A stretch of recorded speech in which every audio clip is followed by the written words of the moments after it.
souhaiter votre intervention, une explication de vote sur cet amendement.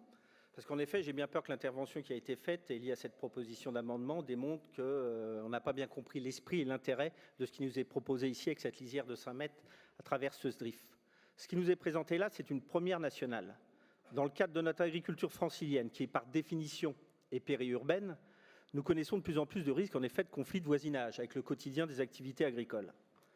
La loi nous demande aujourd'hui, en nous appuyant sur des chartes locales de voisinage, d'établir des zones de non-traitement d'une largeur de 5 à 10 mètres le long des zones d'habitation ou d'activité, imposant ainsi un recul de l'activité agricole elle-même, alors qu'elle subit déjà les conséquences de cette nouvelle emprise artificialisée.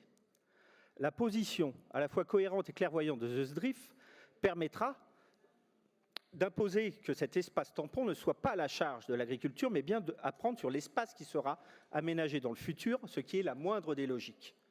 Aussi, comprenez que si, en répondant à votre amendement, cette largeur serait portée à 50 mètres, nous aurions des conséquences incohérentes, à savoir soit mettre un coût de construction intenable pour l'aménageur, puisqu'une surface très conséquente serait sacralisée, soit par la conséquence de devancer cette zone en accaparant en amont une surface bien plus importante que nécessaire et une artificialisation donc des surfaces naturelles et agricoles d'autant plus forte et sans objet.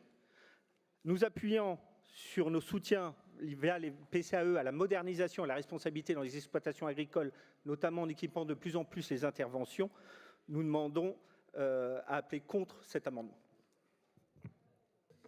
Merci. Est-ce que l'amendement, Madame Abeille, est maintenu? Oui.